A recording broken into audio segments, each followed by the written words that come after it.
lamang koe nantiasa nakadera kakagi saudara datang tanya maging saratan nao mani makilangunan napapuro na sumigayam ilaw labi minutuan weda urug tetemagang gamakati timbangan kami magayona yona sakyaran ko mo adilah togo milang pagalungan kabang kaaluyang misang ay giram ni pangkatanan so tempo atau saranawan kabalaya dibentuganan naen sesalin dunia nan kode bungkusu kawanan nami kapagi ngaran saten deyo pagi leden kanan nao sa pangkatanan ni bayan abinunian sade patara bakongan natamang kulilangin yanang nabelay ang kota para tase ang puan sa torosan sa somigu yang bunga ngonang namakang kustirgenang koe pepangkatanian ko saminu digening ngadang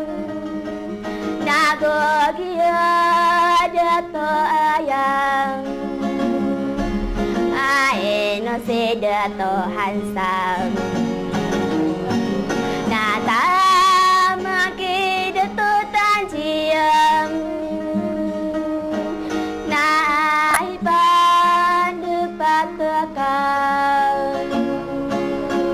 apo terlalawin no beraku bidirang kumang waka sama languni yuwang kae nuwi kadere yuwang wataro diterunang na dengar lumalang kapang pakatawerun saranawa wabanat sorang kamanisang sasalang rekanulangunang sasalang rekanutananang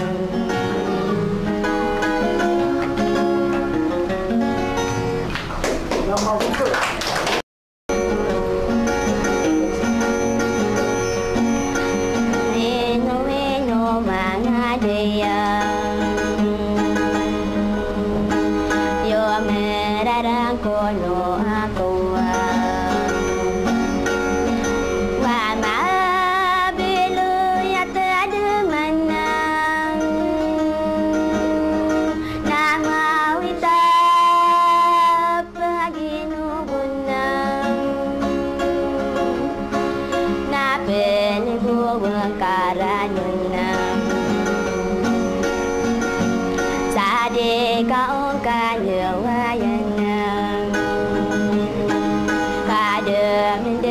keunang-unang sadai kakak pawinganan kae penggula-ula kuang wese sampai kira kenang nama kekaren demah kenang kakak kia saiman toa wae sapo wapianeleyan yang ada maka salaman sana kadera kakak saudara datang tanya magin saratan nao mani makilangunang napapuro na somigayam labi minum doang beda orang ketetengahkan gemakati timbangan kami yang magayona yona sakit yang komo adalah gumilang pagelungan kabang kaalu yang misang ae giram ni pengkatanan so tempo atau saranawa kabalaya dibentuk ganang sesali dunia nan kode bungkusu kawanan nami kapagi ngaran saten deyo pagi leden kanan na usapang katanan ni beraya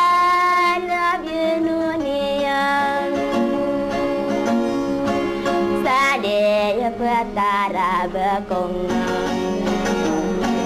nata mangkuli langit na belai yang kota parang tase ampuan satu rasa sasa minggu yang munganganang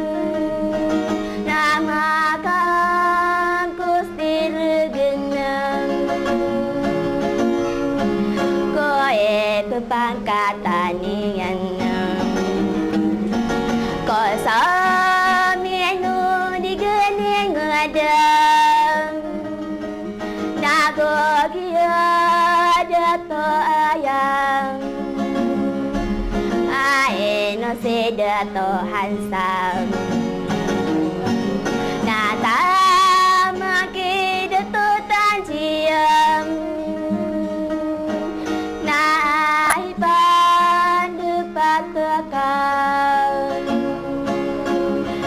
poteri lalawin no beraku bidirang kuman waka sama languni yuwang kae numi kadere yuwang wadaro diterunang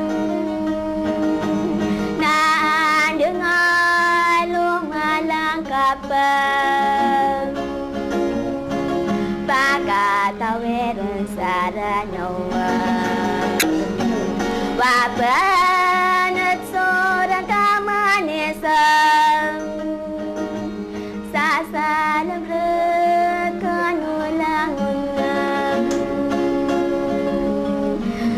sa nang ke kanutanan